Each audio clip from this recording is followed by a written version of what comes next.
Heyo everybody, Haku here with what is sadly my last Kobayashi-san Chino Maid Dragon or Miss Kobayashi's Dragon Maid review for now. My review of the Season 1 finale, Episode 13. Now, the reason I say for now, I guess, is because if they have a Season 2 or an OVA, I'll talk about that. I'll review that, whatever. Also, if you guys want me to do a read-through of the manga, it doesn't seem really like a read-through style manga, something that would be good for something like that, but if you want me to, I can do that at some point. Or if you just want me to read it on my own time and maybe make videos, discussions, or whatever on it after I read it, that's cool too. If you want me to do any of that, just let me know. But let's talk about this episode and then talk about the series a bit. So the beginning, Kanna is so cute when they're having their little breakfast and everything. I love that. Kobayashi says she wants to relax at home for the day. Then Kanna leaves alone. And this is another one of those things that you see. And I even heard, I forget what it was, but I saw some Japanese person talk about it recently. And they just let Kanna walk alone to go to Saikawa's house, and I'm like, oh my god, I would not allow Kanna to walk alone like that. But I guess that's just a difference in culture once again. Like I said, I heard somebody talk about it in a video recently, somebody that's from Japan's like, when you see and they moved to America, but they're like, when you see people that, Japanese people that go to other countries, it's like they really don't get how dangerous it is sometimes because of the way the crime rate is so low. They don't really understand the danger, and they put themselves at risk a lot. And I'm like, yeah, I would never let a kid walk somewhere alone. That is like so sketchy to me.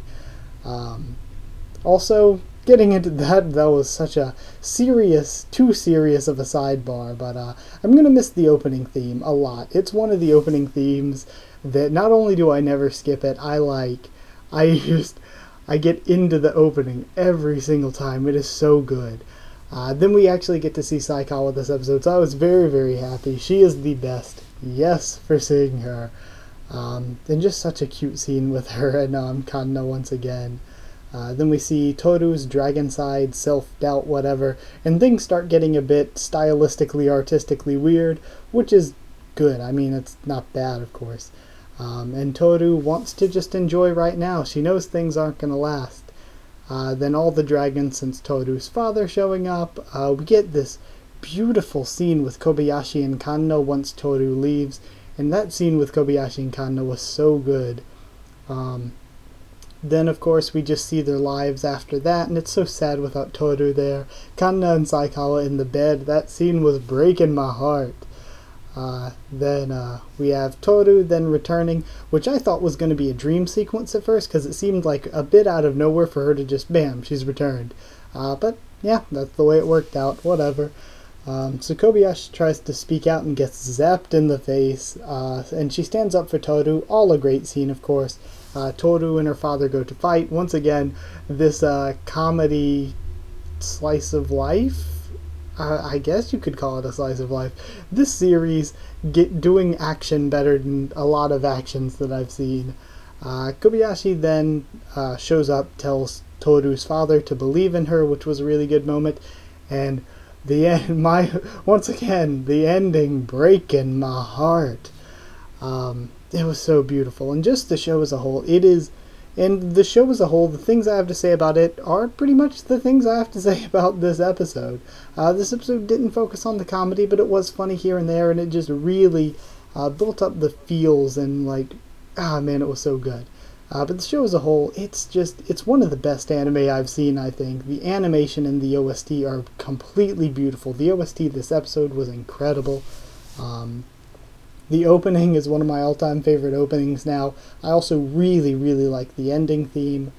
They had wonderful character design. I loved all of our thick Choro guns. Then it's hilarious, and it was really a heartfelt and genuine story about family, and that's what I like most. I felt like it felt so genuine and human, and I've said that before about it. Like the show about dragons and maids and whatever felt so human, and just the way it handled this family coming together was so good. So I would give it 10 languages of flowers out of 10. No doubt, perfect score for the episode. And also, I think an OVA with Kobayashi, or them meeting Kobayashi's parents, would be great, or a second season. Either way works, because I know the manga does have a little bit more content from where we go on. I just know that there are more dragons involved, and I'm assuming that it's in there when they meet Kobayashi's parents, and I can only imagine them being like, oh my gosh, we didn't know you had a daughter. So yeah, that's it. For the show as a whole, to give it a score, all of the stuff I said about the show as a whole, I still just, that applies here. I would give the show as a whole 10 thick tails out of 10, because when I average together, because what I normally do, I think of what the show should get and what I thought it should get, 10 out of 10. It was such a good show. And then I compare that to the average of what I've given every episode to see how they pair up and see if that changes my mind any. And when I averaged it, it's the highest I've ever done for any season of any show I've covered. I gave it like a 9.8 on average. I think all but a few I gave 10s, and then even of those few I didn't give 10s, 2 of them were 11s. So yeah, either way, I think it deserves the perfect 10 out of 10, and it is like a must watch. I get if you don't like this type of show, but I still think even if it's not quite your type of show, that you can still find it enjoyable. But either way, that would be it for this video, so like if you did like it. Comment down there, tell me what you thought of this episode, what you thought of the show as a whole, and what you thought of my thoughts on it. Subscribe, I suppose, for, subscribe. Did I pronounce that weird? I don't even remember. Subscribe, though, for more Maid Dragon, maybe, if you want, and other things, tons of other things on the channel. For the next season, we're picking up, / have already picked up Boku no Hero Academia, Attack on Titan, and Clockwork Planet to go along with continuing Little Witch Academia. Follow on Twitter if you want, to try to keep you updated there and stuff for the channel. That is it, so thank you once again for watching, and I'll see you all next time.